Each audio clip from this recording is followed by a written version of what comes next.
ખાસ તો જે ઘટના ભાવનગર તાલુકામાં ખરગડી ગામમાં એક સાથે ભેગા થઈને જે ઘટના બની છે,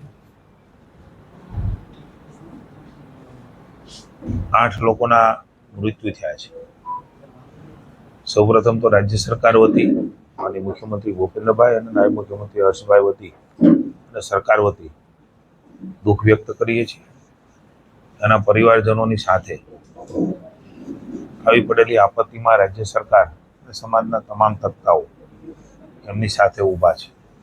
બનાવ પણ દુઃખદ છે, ઘટના પણ દુઃખદ છે. જેવું ધ્યાનમાં આવ્યું 18 તારીખે તુરત જ પોલીસ ડિપાર્ટમેન્ટે અલગ અલગ લોકોએ જે સેવન કરેલું અને જે દેશી દારૂ એને તો પહેલા પ્રાયોરિટીમાં તાત્કાલિક ગૃહમંત્રી અને નાયબ મુખ્યમંત્રીની સૂચનાથી પોલીસ વિભાગે એમને હોસ્પિટલ ખસેડવાનું કામ એ કર્યું. જે લોકોએ સેવન નથી કર્યું અથવા તેની પાસે કંઈ આ પ્રકારની વસ્તુ પડી છે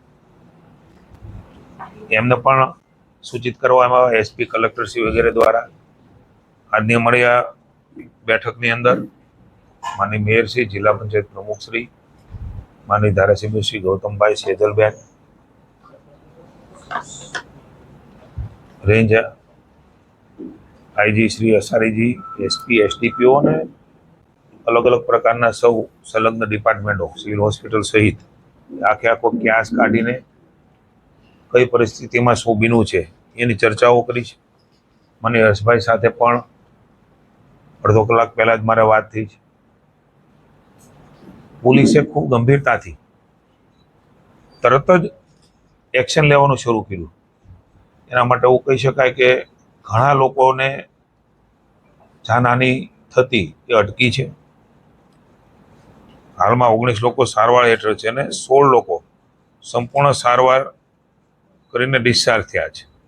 એ ઘટના પછીના જે પ્રયાસો છે એ આપણા માટે સારી બાબત છે. પોલીસ સ્ટેશનમાં ગુના પણ નોંધાણા છે. 21 આરોપીમાંથી 13 આરોપીઓ એની અટક કરી છે અને 10 દિવસ સુધીના રિમાન્ડ મળવા એ પોલીસે કરેલી રિપોર્ટના આધાર ઉપર એ ફલિત થાય છે. મુખ્ય સૂત્રધાર ગૌતમ સોલંકીને રહીશની પણ અટક કરવામાં આવેલ છે અને બીજા 2 પણ ગુના એમની ઉપર થયા છે. રાજ્યની સરકારે મુખ્યમંત્રી ભૂપેન્દ્રભાઈના માર્ગદર્શન અને આદેશથી નાયબ મુખ્યમંત્રીશ્રીએ પણ હર્ષભાઈ ખૂબ ગંભીરતા લીધી. એ જ દિવસે જાણ થઈને એસએમસીને તપાસ આપવાનું કામ પણ રાજ્યની સરકારે કર્યું. એટલે ક્યાંય કોઈ પણ વસ્તુ એ રાજ્યની સરકાર છુપાવવા માંગતી નથી. જે કઈ ઘટના બની છે એ ઘટના પ્રત્યે સંવેદના અને દુઃખ છે. ઉચ્ચ કક્ષાએ સીધી તપાસના આદેશ એ પણ અપાણા છે. એમના અધિકારી સાથે મયુરસિંહ સાથે પણ મારે ચર્ચા થઈ છે. તપાસના વિષયો છે, તપાસ એ આગળ કરી રહ્યા છે. 29 જેટલા લોકોને પોલીસ દ્વારા શોધીને મેડિકલ તપાસણી કરી અને જરૂરી સારવાર પણ પોલીસે શોધી ગોતીને એના પરિવારના સ્વજનને તકલીફ ન પડે એના માટે થઈને હોસ્પિટલાઇઝ પણ એ પોલીસ દ્વારા જ કરવામાં આવ્યો છે. ખૂબ ઝડપથી રાત્રે 12 વાગ્યા સુધીમાં એ એક્શન પણ લીધા, લોકોને શોધી પણ કાઢ્યા.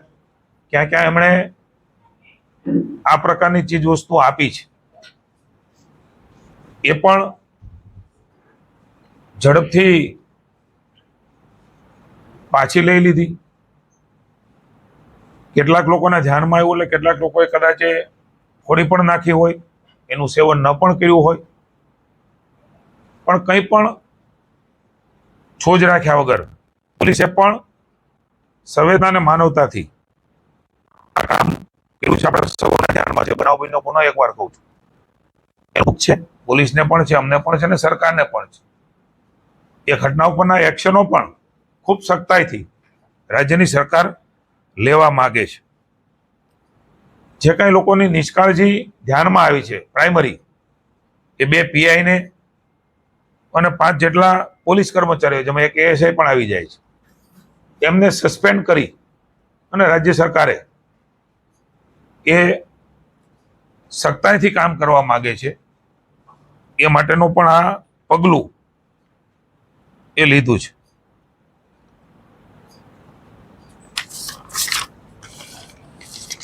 આપણે સૌ જાણીએ છીએ, તમારા માધ્યમ દ્વારા પણ કેટલીક વસ્તુઓ એ ધ્યાનમાં આવ્યું છે